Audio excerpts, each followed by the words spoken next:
In the recent debate between Destiny and Dr. Peterson, Peterson gets a little defensive when it comes to the Catholic Church. Let's take a look. When it comes to you mentioned this like gigantism thing.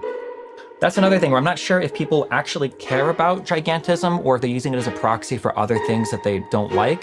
Like, I could totally imagine a Well, person... I care about it. Sure, yeah, you might. Yeah, sorry. It just That's meant okay. in general. That's okay. Because, like, I could imagine somebody saying that, like, they don't trust, like, a large government. They think there's too much, prone to tyranny or something like that. But also be supportive of an institution like the Catholic Church, which is literally, one guy who has a direct line to Right, but God. they can't tax.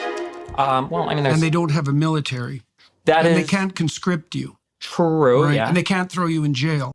Here, Dr. Peterson blatantly ignores the fact, hopefully not intentionally being intellectually dishonest, but perhaps doing so, that the Catholic Church did in fact do all of these things, except for perhaps conscription, for the vast majority of its history.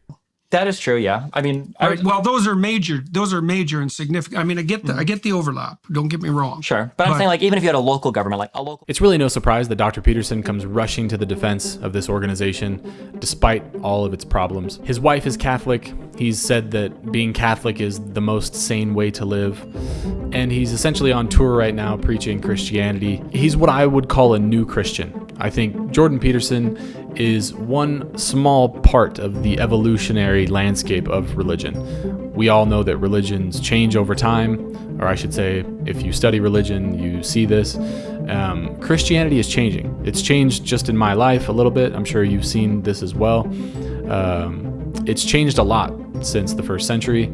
Jordan Peterson is one small piece of this changing landscape of Christianity. If you listen to Dr. Peterson, it's pretty clear he doesn't believe that Jesus rose bodily from the dead. If he did, he would just say so. Whenever Peterson is asked if he believes in God, he doesn't answer the question directly, but goes into very nuanced positions and largely refers to God being real because people believe in God. Then it becomes real because it's real in the minds of people.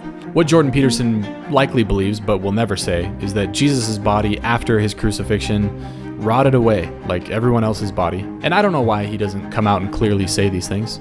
Maybe it's because he's appealing to the majority of people in America who believe in Jesus. This is his whole occupation, associating with people on the Daily Wire who are all either Jewish or Christian, God-believing people, and speaking to other believers and people who listen to the Daily Wire. I'm not exactly sure what the future of Christianity will look like, but Jordan Peterson is an influential piece of that transition. Largely, people are leaving Christianity, and that might be due to their literalistic perspective on the New Testament. And in my opinion, the New Testament leaves us really no room except for to interpret the fundamental ideas in the New Testament as literal. That Jesus did live in a physical body as a mortal human being, that he died, specifically that he was crucified, and that he was raised from the dead. The common person has been able to learn that the New Testament was corrupted, it has errors, that people changed it over time. This is a view that a very, very small portion of Christians have had throughout the majority of Christian history because they didn't have the resources to learn these things. They didn't have the internet, they were not able to compare manuscripts and see where these changes have been made. It took us 2 millennia, but we're finally, as a whole, arriving at this consensus that of New Testament corruption, changes in Scripture, errors in Scripture. It's not God-breathed. It's not inerrant. So Christianity is transforming, and it's going to be interesting to see what happens in the future.